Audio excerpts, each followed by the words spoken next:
لا حول ولا قوة إلا بالله العلي العظيم. أعوذ بالله من الشيطان اللعين الرجيم. بسم الله الرحمن الرحيم. الحمد لله نحمده ونستعينه ونستغفره ونستهديه ونعوذ بالله من شرور أنفسنا ومن سيئات أعمالنا.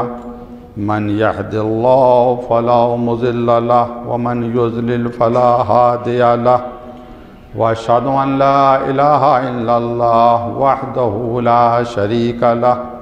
وأشهد أن محمدًا عبده ورسوله انتجبه لولايته واختصه برسالته وأكرمه بالنبوة أمينًا على غيبه ورحمة للعالمين.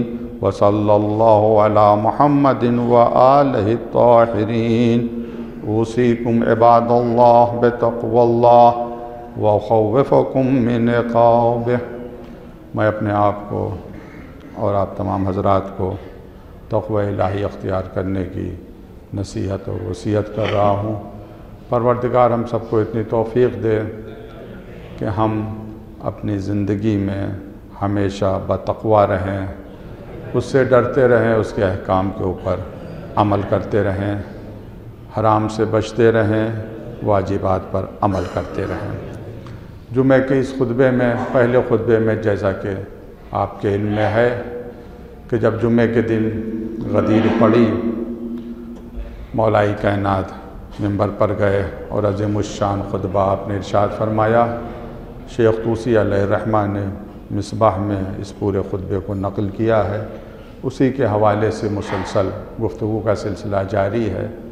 اس خطبے کو ہم نے 21 ابواب میں تقسیم کیا ہے. 18 باب بیان کیے جا چکے ہیں. آج 19ویں باب کا ذکر ہے. اس 19ویں باب کو بھی میں نے 5 حصوں میں تقسیم کیا ہے.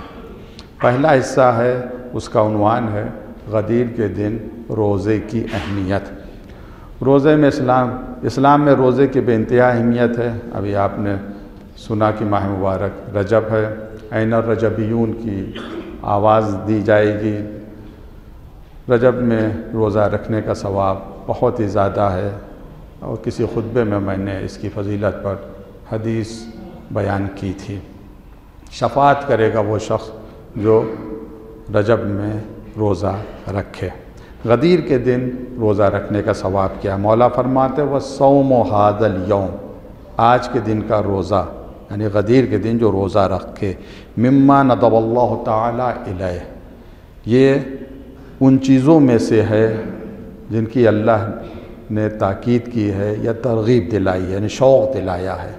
یعنی غدیر کے دن جو روزہ رکھے اس کی تاکید بہت زیادہ کی گئی ہے، اور اللہ تبارک و تعالیٰ نے شوق بھی دلایا ہے.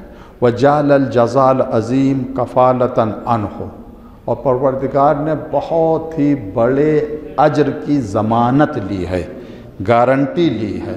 کفالہ یعنی گارنٹی اور ضمانت. یعنی غدیر کے دن جو روزہ رکھے اسے پروردگار اجر عظیم دے گا، اور اس کی اس نے گارنٹی لی ہے، ضمانت دی ہے. اچھا، کتنا اجر عظیم دے گا اسے مولا کائنات نے اس طرح سے بیان کیا. حَتَّى لَوْ تَعَبَّدَ لَهُ عَبْدٌ مِّنَ الْعَبِيدِ، یہاں تک کہ غایت کے لیے آئے حتیٰ، یہاں تک یعنی اجر عظیم کی حد بیان کی جا رہی ہے کہ کتنا اجر عظیم پروردگار غدیر کے دن دے گا اگر کوئی روزے سے ہے. کوئی بھی بندہ جوانی میں اتنی عبادت کرے کہ وہ دن میں روزہ رکھے اور رات میں نماز پڑھے، ایک تو یہ، اور مدت کتنی ہو؟ دنیا کی ابتدا سے لے کر اختتام تک، یعنی پوری دنیا کب سے بنی ہے، کب ختم ہوئی ہے. کوئی اللہ کا بندہ اگر پوری دنیا کی جتنی زندگی ہے، ہزاروں سال، کئی ملین سال، اتنے سال اللہ کی عبادت کرے اس طرح سے کہ اس نے دن میں روزہ رکھا اور رات میں نمازیں پڑھی ہوں، اس کا ثواب اور غدیر کے دن روزہ رکھنے کا ثواب.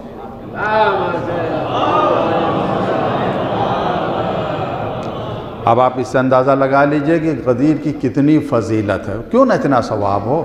آج ہی کے دن یہ نہیں کہ صرف ایمان مکمل ہوا، اسلام بھی مکمل ہوا، اور جس مشن کو لے کر انبیاء علیہ السلام آئے تھے ان کا مشن بھی آج غدیر کے دن مکمل ہوا۔ ایک شرط لگائی مولا نے، اس شرط پر توجہ دینے کی ضرورت ہے۔ اذا اخلص المخلص فی صومہ لقصرت الیہ ایام الدنیا عن کفالتہا، ایک شرط لگائی، بس شرط یہ ہے کہ یہ روزہ اخلاص کے ساتھ ہو، خلوص کے ساتھ ہو، دکھاوے کے لیے نہ ہو کہ لوگوں کو دکھا رہے ہیں، نہیں، اخلاص کے ساتھ، خلوص کے ساتھ، قربتاً الی اللہ، روزہ رکھ رہا ہوں صرف اور صرف اللہ کا حکم بجا لانے کے لیے۔ یہ جو اخلاص ہے، اگر خلوص کے ساتھ جو غدیر کا روزہ رکھے تو اس کا ثواب پوری دنیا کی جو عمر ہے اس کے برابر اسے ثواب ملے گا۔ اور اخلاص بہت اہم ہے، اور اکثر خطبوں میں اخلاص کے حوالے سے میں کچھ باتیں آپ کے سامنے عرض کر چکا ہوں کہ اخلاص کے لیے پروردگار نے فرمایا سر من اسراری، اخلاص میرے رازوں میں سے ایک راز ہے، یعنی اخلاص کی کوئی ڈیفینیشن نہیں بیان کی ہے، میرے رازوں میں سے ایک راز ہے، جس سے میں محبت کرتا ہوں اس کے دل میں یہ راز کو ڈال دیتا ہوں۔ تو اس کا مقصد یہ ہے کہ جو اللہ کے محبوب بندے ہیں انہی کی سیرت پر چلا جائے، اخلاص آ جائے گا۔ اللہ کے محبوب بندے کون ہیں؟ اہل بیت کے سوا اللہ کے محبوب بندے کون ہیں؟ فریقین کی روایت اس پر دلالت کرتی ہے۔ تو اخلاص کے ساتھ، ہر عبادت میں اخلاص شرط ہے۔ غدیر کے دن اگر کوئی خلوص کے ساتھ روزہ رکھے تو اس کا اجر، اس کا ثواب بے انتہا ہے۔ اسی اجر اور اسی ثواب کو امام جعفر صادق علیہ السلام آپ کی حدیث بیان کر رہی ہے، وسائل الشیعہ جلد نمبر 10 صفحہ نمبر 446، اس میں یہ حدیث ہے، اور بہت ہی بڑی حدیث ہے۔ میں اس کا خلاصہ آپ کے سامنے عرض کر رہا ہوں کہ جب راوی نے امام جعفر صادق علیہ السلام سے پوچھا مولا غدیر کے دن کی کیا فضیلت ہے، اس فضیلت سے مجھے آگاہ کیجیے، تو امام نے فرمایا ہاں اس کی فضیلت ہے، ہاں اللہ کی قسم، ہاں اللہ کی قسم، ہاں اللہ کی قسم، 3 مرتبہ چھٹے امام نے قسم کھائی ہے اور پھر غدیر کی فضیلت کو بیان کیا ہے۔ یہ غدیر، میں صرف خلاصہ اس روایت کا عرض کر رہا ہوں، پوری روایت نہیں، وقت کی وجہ دامن وقت میں اتنی گنجائش نہیں پوری روایت پیش کی۔ مولا فرماتے ہیں غدیر کی فضیلت یہ ہے، غدیر وہ دن ہے جس دن پروردگار نے آدم کی توبہ کو قبول کیا تھا، اور اس کے شکرانے میں جناب آدم نے روزہ رکھا تھا۔ غدیر وہ دن ہے جس دن پروردگار نے ابراہیم کو آتش نمرود سے نجات دی تھی، اس کے شکرانے میں ابراہیم نے غدیر کے دن روزہ رکھا ہے۔ غدیر وہ دن ہے جس دن جناب موسیٰ نے ہارون کو اپنا نائب مقرر کیا تھا، اپنا خلیفہ مقرر کیا تھا، تب شکرانے کے طور پر روزہ رکھا تھا۔ غدیر وہ دن ہے جس دن جب حضرت عیسیٰ نے شمعون کو اپنا وصی مقرر کیا تھا تو انہوں نے شکرانے کے طور کے اوپر روزہ رکھا تھا۔ اور غدیر وہ دن ہے جس دن محمد مصطفیٰ صلی اللہ علیہ وسلم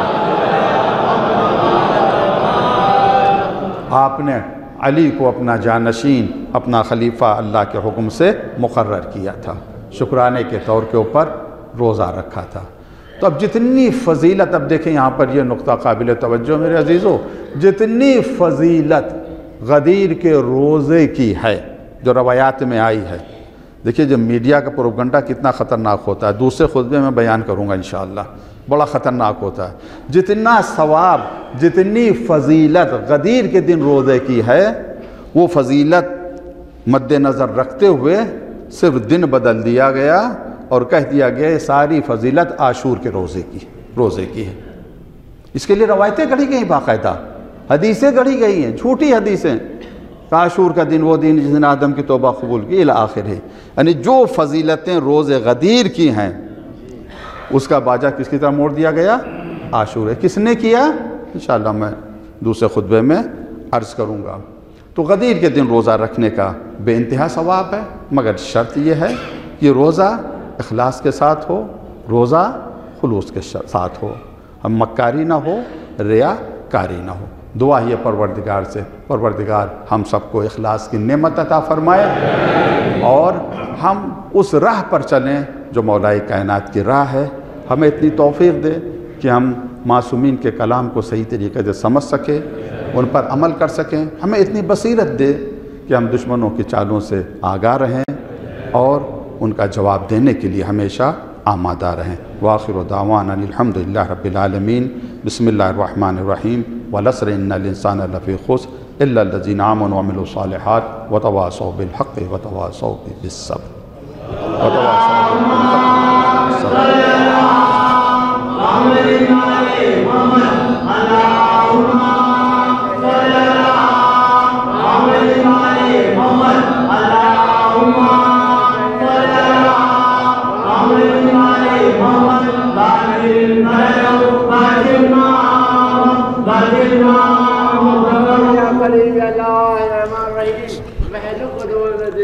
الحمدللہ نحمدہ ونستعینہ ونستغفرہ ونستہدیہ ونؤمن بہ ونتوکل علیہ ونعوذ باللہ من شرور انفسنا ومن سیئات اعمالنا من یہد اللہ فلا مضل لہ ومن یضلل فلا ہادی لہ واشہد ان لا الہ الا اللہ وحدہ لا شریک لہ واشہد ان محمدا عبدہ ورسولہ ورسلہ بالہدی ودین الحق لیظہرہ علی الدین کلہ ولو کرہ المشرکون۔ اللہم صلی علی محمد عبدک ورسولک سید المرسلین امام المتقین ورسول رب العالمین۔ اللہم صلی علی امیر المؤمنین وسیع رسول رب العالمین عبدک وولیک واخی رسولک وحجتک علی خلقک وآیتک الکبریٰ ونبع العظیم۔ اللہم صلی علی صدیقۃ الطاہرہ فاطمہ سیدۃ النساء العالمین وصلی علی سبط الرحمہ امام الہدی الحسن والحسین سید شباب اہل الجنہ وصلی علی ائمۃ المسلمین علی بن الحسین سید الساجدین وقرۃ عین الناظرین وزین العابدین ومحمد بن علی باقر العلم بعد النبی۔ اللہم صلی علی جعفر محمد الصادق البار الامین۔ اللہم صلی علی موسیٰ بن جعفر الطاہر الطہر القاظم۔ اللہم صلی علی علی بن موسیٰ الغزال المرتضی۔ اللہم صلی علی محمد بن علی الجواد التقی۔ اللہم صلی علی علی بن محمد النقی الناصح الامین۔ اللہم صلی علی حسن بن علی الزکی العسکری۔ اللہم صلی علی نورک و سراجک و ولیک و وسیعک و حجتک و خلف الہادی المہدی وجدک علی عبادک و امنائک فی بلادک صلاة کثیرہ دائمہ۔ اوصیکم عباد اللہ بتقوی اللہ۔ اس خطبہ میں اپنے آپ کو اور تمام حضرات کو تقوی الہی اختیار کرنے کی وصیت اور نصیحت کر رہا ہوں۔ حالات حاضرہ کے اعتبار سے کچھ باتیں عرض کرنی ہیں۔ دیکھیے یہ تاریخی دور میں ہم لوگ زندگی گزار رہے ہیں۔ ایک زبردست حملہ ہو رہا ہے اور وہ ثقافتی حملہ ہے۔ ایک جنگ چھڑی ہوئی ہے، ثقافت کی جنگ چھڑی ہوئی ہے، ایک کلچر کی جنگ چھڑی ہوئی ہے۔ ظاہر سی بات ہے جنگ میں اسلحے استعمال ہوتے ہیں، مگر اس ثقافت کی جنگ وہ ہے کہ اس میں بم نہیں استعمال ہوتے ہیں، اس میں بندوقیں نہیں چلتی ہیں، اس میں کچھ اور ہی طرح کی گولیاں چلتی ہیں۔ وہ کس طرح کی گولیاں ہیں، کس طرح کا اسلحہ ہے، اسے ذکر کیا جائے گا اور اس اسلحے کا توڑ کیا ہے اسے بیان کیا جائے گا۔ یہ ثقافتی جنگ، کلچر وار، خطرناک اس کے نتائج ہیں۔ پروپگنڈا بہت زیادہ ہوتا ہے، یہ میں شاید آخر میں عرض کروں۔ اپنی ثقافت کو تھوپنے کی دشمن کوشش کر رہا ہے۔ ہمیں کیا کرنا چاہیے کہ ہم اپنی ثقافت کی حفاظت کریں، اس طرح سے حفاظت کریں کہ ہماری ثقافت میں، ہمارے کلچر میں ایک جاذبیت ہو، ایک کشش ہو کہ غیر بھی کھنچا ہوا چلا ہے۔ کچھ باتیں ہیں، کچھ پوائنٹ ہیں جنہیں آپ کے سامنے عرض کرنا ہے۔ سب سے پہلے علم اور آگاہی، علم کی ترویج۔ یاد رکھیں، جہالت کے ساتھ اگر کوئی کلچر ہو تو اس کلچر میں جاذبیت نہیں ہوتی ہے، علم کے ساتھ ہو، علم کی ترویج کی جائے، علم کا پیغام لوگوں تک پہنچایا جائے، اور اس کے لیے بہترین وسیلہ و ذریعہ یہ ہے کہ ہم اہل بیت کی سیرت کو، جیسی سیرت ان کی ہے، اس سیرت کو دنیا والوں تک پہنچائیں۔ خود انہوں نے فرمایا اگر لوگوں کو ہمارے محاسن کلام کا علم ہو جائے، ہمارے کلام کی خوبصورتی کا علم ہو جائے تو پیروی کرنے لگیں۔ اہل بیت کے کلام میں خوبصورتی ہے، کمیاں ہمارے اندر پائی جا رہی ہیں کہ ہم اہل بیت کے کلام کو کما حقہ عوام تک نہیں پہنچا پا رہے ہیں۔ ایک تو یہ علمی اعتبار سے ہمیں مضبوط ہونا ہے، اور ظاہر سی بات ہے علمی اعتبار سے ہم اسی وقت مضبوط ہوں گے جب ہمارے مدارس، ہمارے حوزات یہ مضبوط ہوں۔ میں بارہا عرض کر چکا ہوں، آج کے طالب علم کل کے علماء ہوں گے۔ جو مدارس میں طالب علم پڑھ رہے ہیں انہیں آپ معمولی نہ سمجھیں، مدارس کی طرف توجہ دیں، انہیں مضبوط سے مضبوط تر کریں۔ جتنے مدارس مضبوط ہوں گے اتنے ہی اچھے علماء نکلیں گے، اسی اعتبار سے دین کی ثقافت کی حفاظت ہو جائے گی۔ اور یہ جو ہے دوسرا پوائنٹ یہ ہے، یہ ہماری ثقافت خود مختار ہونا چاہیے، آزاد ہونی چاہیے۔ دوسرے کی ثقافت کا رنگ ہماری ثقافت پر نہیں آنا چاہیے، دوسرے کی ثقافت سے ہمیں متاثر نہیں ہونا چاہیے، ہمیں مؤثر ہونا چاہیے۔ یعنی ہماری ثقافت، ہمارا کلچر ایسا ہو جو دوسروں کی کلچر اور ثقافت کے اوپر غالب آ جائے۔ مگر افسوس یہ ہے کہ ہم متاثر ہو جاتے ہیں۔ میں نام نہیں لوں گا شہر کا، ایک جگہ ایک سیمینار ہو رہا تھا، کس طرح سے غرب کی ثقافت کا مقابلہ کیا جائے، اس عنوان سے سیمینار تھا۔ اس میں ہم بھی شریک تھے وہاں کے اوپر، بڑی اچھی تقریریں ہوئیں، بہت اچھی تقریریں ہوئیں۔ تقریر جب ختم ہوئی، کھانا ہوا تو پتہ لگا کھڑے ہو کے کھانا کھا رہے ہیں سب۔ اس طریقے سے ہم حفاظت نہیں کر سکتے ہیں، عملی حفاظت ہمیں کرنی ہے، عملی اعتبار۔ ہماری ثقافت خود مختار ثقافت، اہل بیت نے ہمیں وہ ثقافت دی ہے جو حر ہے، جو آزاد ہے، جو مؤثر ہے۔ اس سلسلے میں روایات اور عقائد کی حفاظت ضروری ہے۔ یاد رکھیں، روایات یعنی ہماری رسومات، وہ روایات صحیح ہیں، وہ رسومات صحیح ہیں جو روایت کی روشنی میں ہوں، جو حدیث کی روشنی میں، ان کی اچھی طریقے سے ہم حفاظت کریں، انہیں ضائع نہ کریں جو بزرگوں نے ہمارے حوالے کیا ہے۔ چوتھا اہم پوائنٹ ہے، اخلاقی اقدار ہمارے اندر پائے جانے چاہیے، انسانی اقدار ہمارے اندر پائے جانے چاہیے، اخلاق ہمارا اچھا ہونا چاہیے۔ بد اخلاق سے کوئی متاثر نہیں ہوتا، صاحب اخلاق سے سب متاثر ہوتے ہیں۔ ہماری قوم کو، شیعہ قوم کو ایسا ہونا چاہیے کہ جب لوگ یہ دیکھیں کہ یہ علی کا چاہنے والا ہے، اس کا مقصد، اس کا اخلاق بہت اچھا ہے، یہ گالیاں نہیں دے گا، یہ برا نہیں کہے گا، یہ لعن و طعن نہیں کہے گا، اس کی زبان پر غلط الفاظ نہیں آئیں گے۔ تو اسلامی اور قرآنی اور اہل بیت کے جو اخلاق بیان کی ہیں وہ سب ہمارے اندر پائے جانے چاہیے۔ تیسرا، پانچواں اور اہم نقطہ یہ ہے کہ ہم نوجوانوں کو دینی ثقافت کی طرف بلائیں، شعور پیدا کریں جوانوں میں، خاص کر میں آؤں گا بچوں کی طرف بھی آؤں گا، ایک شعور پیدا کریں ان کے اندر، ایک بیداری پیدا کریں۔ ماشاء اس کے لیے مختلف طریقے ہیں، ان پر عمل ہو رہا ہے، سیمینار ہو رہے ہیں، ورکشاپ ہو رہی ہے، کلاسز لگ رہی ہیں یہ نوجوانوں کے لیے۔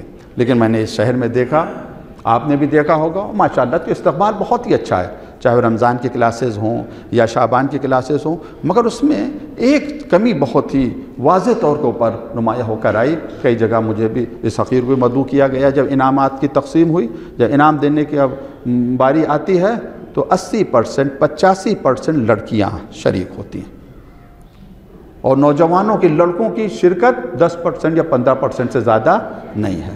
اور انعام کے مقابلے میں بھی لڑکیاں لڑکوں سے آگے ہیں، پہلا ان کا، دوسرا ان کا، تیسرا ان کا، چوتھا، جتنے انعام سب انہی کے ہو جاتے ہیں۔ قرآن اب کیا بتاؤں میں، الرجال قوامون علی النساء، مرد زیادہ طاقتور ہے نا، لیکن علمی میدان میں کون آگے جا رہا ہے؟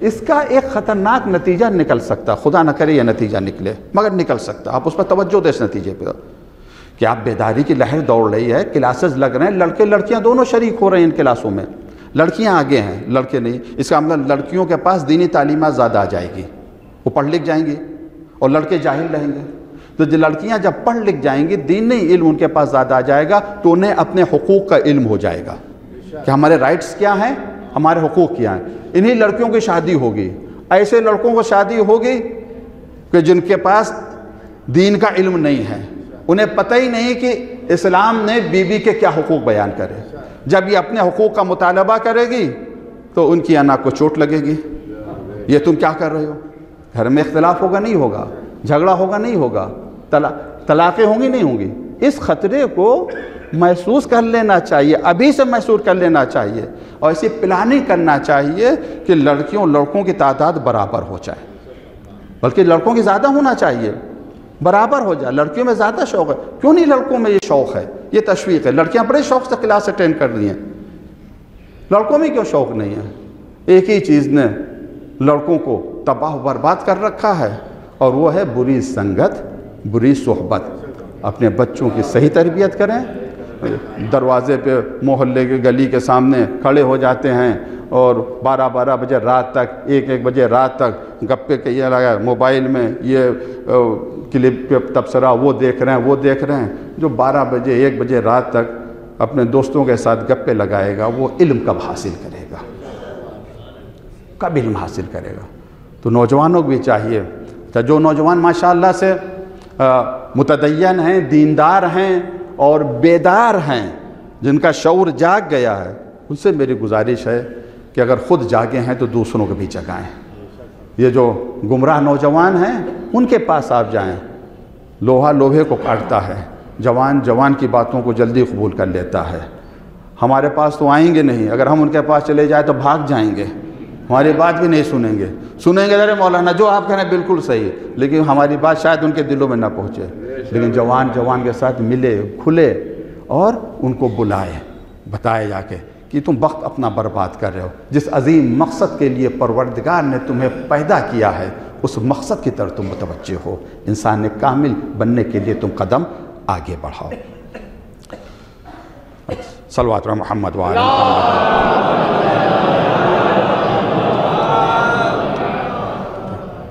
یہ جو ثقافت ہے جس کا حملہ ہم پر ہوا ہے، اس کے لیے یہ کچھ نکات ہیں جس کو میں نے آپ کے سامنے ذکر کیا۔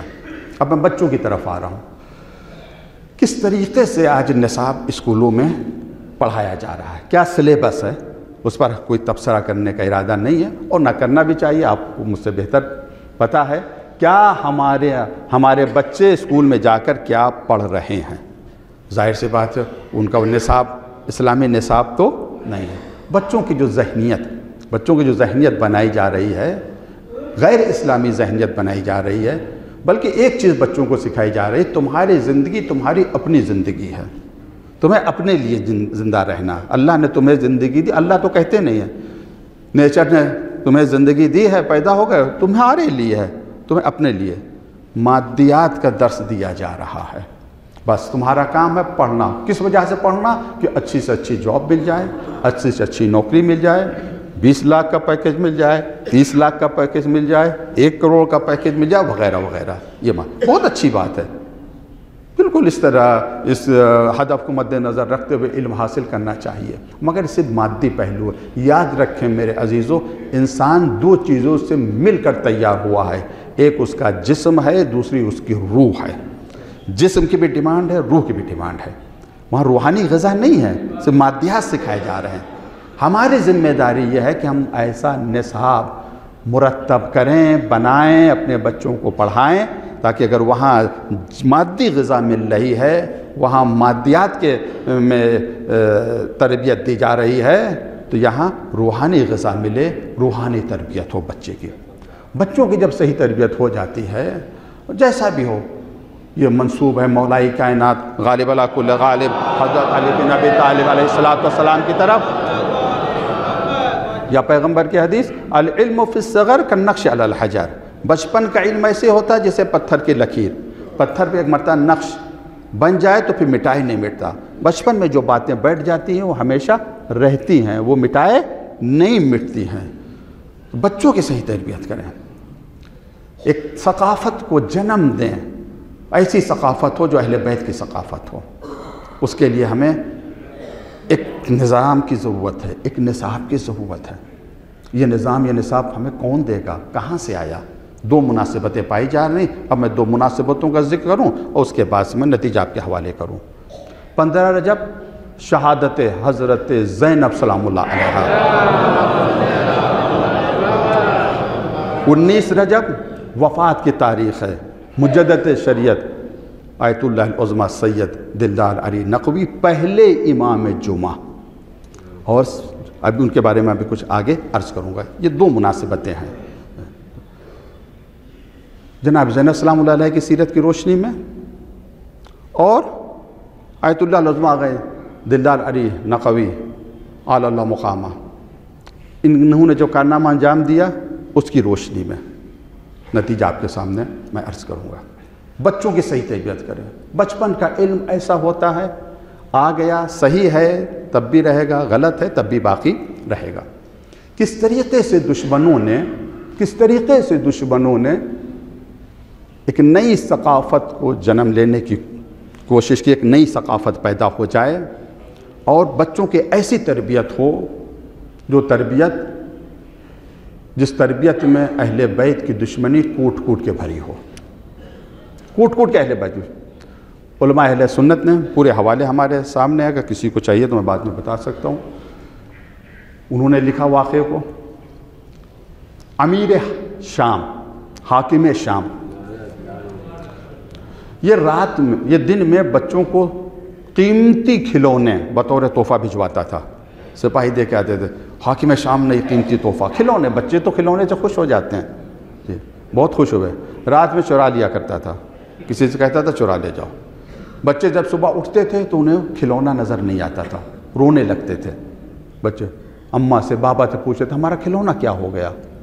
تو جواب دیا جاتا تھا نعوذ باللہ من ذالک، نعوذ باللہ من ذالک، نقل کفر نباشد، علی نے چرا لیا۔ اب آپ بتائیے بچوں کھلونے سے کتنی محبت رکھتے ہیں، اور جب ان کے کھلونے کو کسی نے چرا لیا، اس کا نام معاذ اللہ علی ہے، تو محبت پیدا ہوگی یا نفرت پیدا ہوگی؟ اس ثقافت کو جنم دیا تھا اہل بیت کے دشمنوں نے، اس کلچر کو قائم کرنے کی کوشش کی تھی۔ اہل بیت کی دشمنی، تربیت ہو بچوں کے اہل بیت کی دشمنی کو، اس کلچر کو، اس ثقافت کو، اس چال کو کس نے باطل کیا، کس نے اس کا توڑ پیش کیا؟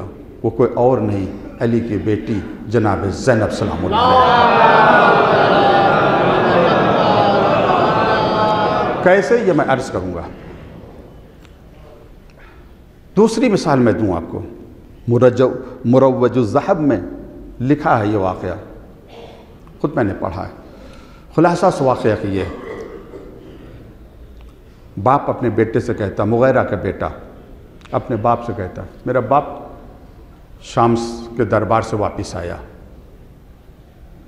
اکثر حاکم شام کی تعریفیں کرتا تھا، اس کی سیاست کی مدح کرتا تھا۔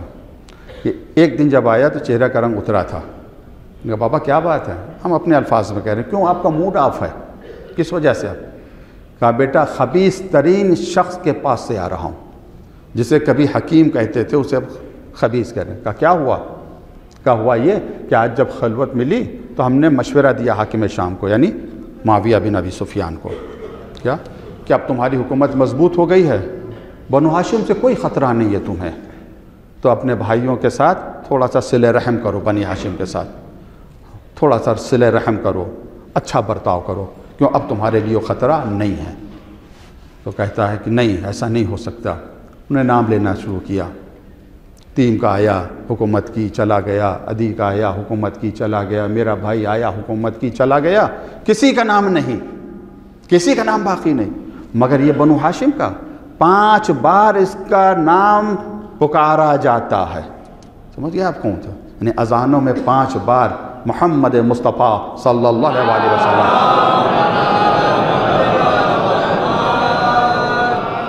5 بار اس کا نام پکارا جاتا ہے نماز و اذان میں. جب تک میں اس نامروج ذہب سنی کی لکھی ہوئی شیعہ کے نہیں، ہم پر الزام لگا دیا جائے، جب تک میں اس نام کو دفن نہیں کر لوں گا سکون کے سانس نہیں لوں گا. کیا تھا اس کا پلان؟ آج اسی کو نہ جاننے کن کن القاب سے یہ جاہل اور نادان مسلمان یاد کر رہے ہیں. ساری ذمہ داری یزید کے اوپر. یزید کا راستہ وہی راستہ تھا جو اس کے باپ کا راستہ تھا. زمانے کے اعتبار سے تھوڑا رویہ بدل گیا، وہ الگ بات ہے. مقصد نہیں تھا دونوں کا، باپ بیٹوں کا. باپ کا بھی مقصد تھا کہ نام محمد کو، دین محمد کو ختم کر دیا جائے. بیٹے کا بھی مقصد یہ تھا کہ نام محمد، دین محمد کو ختم کر دیا جائے.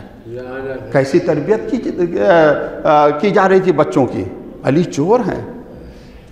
کس طریقے سے دشمنی، پلاننگ پوری یہ کی گئی تھی کہ دین محمد کو ختم کر دیا جائے. کیا جواب دیا اس کا جناب زینب سلام اللہ علیہ کے؟ حکمت، بصیرت، شجاعت اور جرأت کے ذریعے سے باپ بیٹے کی ساری پلاننگ کو علی کی بیٹی نے مٹی میں ملا دیا. 15 رجب وفات شہادت کے دن ہے. ہم مجلسیں کرتے ہیں، لیکن افسوس، میں اپنے لیے بھی کہہ رہا ہوں، آپ کے لیے بھی کہہ رہا ہوں، مجلسوں اور محفلوں کا مقصد ہمارے لیے صرف یہ رہ گیا کہ اس کے ذریعے ہمیں ثواب ملے. ہم ثواب کے لیے کرتے ہیں. تھوڑا سا نظریے کو بدلنے کی ضرورت ہے. ثواب کے لیے بہت تاکید کی گئی کہ ہمارے امر کو زندہ رکھو. صرف ثواب تو مل کے رہے گا، ثواب کہاں جائے گا؟ ایک قدم ہمیں آگے بڑھانا ہے. جس مقصد کے لیے اہل بیت نے قربانی دی ہے اس مقصد کو بچانا ہماری ذمہ داری ہے. ان کی سیرت وہ بیان کی جائے، کیا راہ حل انہوں نے انتخاب کیا تھا اسے بیان کیا جائے، اور زمانے کے اعتبار سے ہم بھی اسی راہ کے اوپر چلیں. پروردگار ہم سب کو توفیق دے کہ ہم جناب زینب سلام اللہ علیہ کے راہ پر چلیں، حکمت سے کام لیں، بصیرت سے کام لیں، شجاعت سے کام لیں، جرأت سے کام لیں، اپنی بات کو اچھے انداز سے لوگوں تک پہنچائیں. 19 رجب وفات مجدد شریعہ حضرت آیت اللہ العظمہ دلدار علی غفرہ مآب. بہت سے ان کے کارنامے ہیں، وقت نہیں ہے کہ میں تمام کارناموں کا ذکر کروں. زیادہ عرصہ نہیں ہوا، تقریباً 200 سال سے کچھ سال زیادہ ہوئے ہیں دلدار علی غفرہ مآب کا. کربلا نجف میں جو روضے بنے ہیں ان کی تعمیر میں ان کا بہت بڑا ہاتھ رہا ہے. اچھا، اسی شہر لکھنؤ میں سب سے پہلی نماز جمعہ آپ نے قائم کی. سب سے پہلی نماز جمعہ، یعنی پہلے امام جمعہ یہی ہے. کیوں ضرورت پڑی؟ اب آپ دیکھیں کیوں ضرورت پڑی کہ نماز جمعہ قائم کی جائے. جب اس زمانے میں آپ سوچئے، جب اس زمانے میں نماز جمعہ آپ نے پہلی نماز جمعہ پڑھائی ہوگی، علماء تو اس زمانے میں بھی تھے. اب بہرحال میں نے اتنی تاریخ تو نہیں پڑھی، لیکن میں تصور کر سکتا ہوں کچھ ایسے بھی رہے ہوں گے جنہوں نے اعتراض بھی کیا ہوگا. یہ کون سی نئی چیز لے کر آ گئے، ابھی تک نہیں پڑھا، اب پڑھنا شروع کر دیں. ایسے بھی کہنے والے رہے ہوں گے کیا جبرائیل ان کے اوپر نازل ہوئے ہیں. لیکن آپ دیکھیں کہ کیا ان کی بصیرت تھی. زمانے کو انہوں نے محسوس کیا، زمانے کے تقاضوں کو محسوس کیا، اور یہ فیصلہ کیا انہوں نے کہ اب تقیے میں رہنے کا زمانہ نہیں ہے، اب اہل بیت کے مشن کو آگے بڑھانے کے لیے ظہور کا زمانہ آ گیا ہے، اظہار کا زمانہ آ گیا ہے. اور ظہور اور اظہار کا بہترین ذریعہ یہ ہے کہ نماز جمعہ کو قائم کیا جائے، نماز جماعت کو قائم کیا جائے. مدارس آپ نے قائم کیے. سب سے پہلا حوزہ جو قائم کیا گیا تاریخی اعتبار سے، وہ حوزہ کس نے بنایا؟ اس کے مؤسس، اس کے بانی دلدار علی غفرہ مآب تھے. تربیت کی انہوں نے، علماء کی تربیت کی. 5 فرزند سب کے سب مجتہد، خود اپنے گھر میں بھی تربیت کی، عوام کی بھی تربیت کی. اصولی مکتب کی بنیاد رکھنے والی. یہ پہلے اخباری تھے، اس کے بعد جب انہوں نے سفر کیا، نجف کا سفر کیا، ایران کا بھی سفر کیا، اور اس کے بعد آگئے بہبہانی سے متاثر ہوئے، پھر انہوں نے اصولی مذہب کا اعلان کیا. کتاب کی اساس الاصول جو چھپی ہوئی ہے حوزے میں، ہمارے حوزے میں پڑھائی بھی جا رہی ہے، اساس الاصول ان کی کتاب. بہت عظیم کتاب ہے، یہ اصول کی ایسی کتاب ہے کہ ہم نے جہاں تک میرا مطالعہ ہے، ناقص مطالعہ، میں اپنے مطالعے کی روشنی میں کہہ رہا ہوں، نہ فارسی زبان میں علم اصول میں ایسی کتاب ہے، نہ عربی زبان میں علم اصول میں ایسی کتاب ہے۔ جس طریقے سے انہوں نے اس میں بحثیں کی ہیں، اطلاق کی جو بحث کی، تقیید کی جو بحث کی، عموم کی جو بحث کی، خصوص کی جو بحث کی، حجت ظہور کی جو بحث کی، ایسی بحثیں بہت عجب انداز ہے۔ یہ علم اصول نہیں ہے، علم کلام اور علم اصول کا بہترین امتزاج ہے۔ یہ ایسا انہوں نے کیوں کیا؟ کیونکہ یہ کتاب ہندوستان میں لکھی جا رہی ہے، یہاں کے ماحول کو مد نظر رکھتے ہوئے، یہاں کی روایات کو مد نظر رکھتے ہوئے، یہاں کے کلچر اور یہاں کی ثقافت میں آپ نے اصول کو مرتب کیا ہے، یہاں کے کلچر کو۔ بہت بحثیں کی ہیں اس میں صرف ایک کی طرف وقت ختم ہو گیا میرا۔ وہ بحث ہے کہ مرجع کی کیا شرائط ہونا چاہیے، مجتہد کی کیا شرائط ہونا چاہیے۔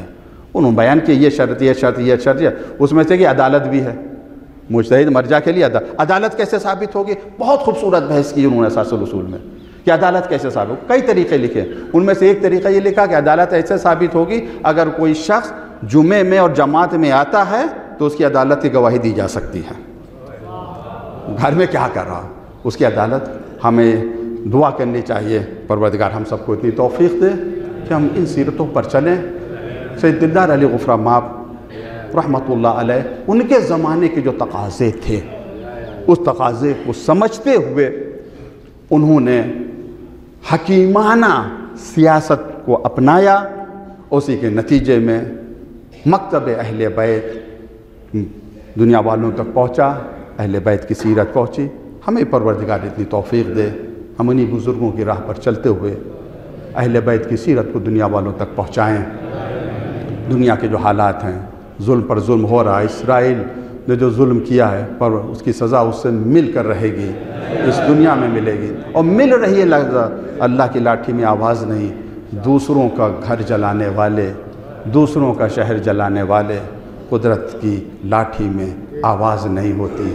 اگر تمہارے اندر شعور ہے تو سمجھ جاؤ، سنبھل جاؤ، عذاب خدا آ رہا ہے۔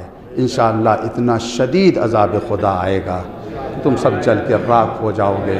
وہ لوگ جو جشن فتح منا رہے ہیں، ایسا لگتا ہے جیسے شام میں ان کا امیر المومنین آ گیا ہے۔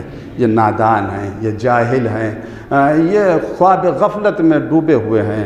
انہیں پروردگار اگر صلاحیت ہے تو یہ بیدار ہو جائیں، ورنہ ایک دن انہیں بھی اس سے شرمناک تر سزا ملے گی۔ پروردگار امت مسلمہ کو متحد فرما، ظالموں کو نابود فرما، مظلومین کی مدد و نصرت فرما، بیماروں کو شفا عطا فرما۔ بہت سے لوگوں نے کہا ہے، دعا کے لیے کہا ہے، پروردگار سب کی دعاؤں کو قبول فرما۔ مولانا قلب جواد صاحب، آفتاب شریعت مولانا قلب جواد صاحب سفر پہ گئے تھے، ایران سے واپس آئے ہیں، بیٹھ کے نماز پڑھ رہے ہیں۔ پروردگار محمد وآل محمد کے صدقے میں آپ کو شفائے کامل اور عاجل عطا فرما، ہمارے مرحومین کی مغفرت فرما، خصوصاً پہلے امام جمعہ مؤسس حوزہ علمیہ لکھنؤ سید دلدار علی نقوی، پروردگار ان کے درجات بلند ہیں، بلندتر فرما، امام کے ظہور میں تاجیل فرما، ہمیں اتنی توفیق اپنے امام کو پہچان سکیں، ان کی اطاعت کر سکیں۔ وآخر دعوانا الحمدللہ رب العالمین، والسلام علیکم ورحمۃ اللہ وبرکاتہ۔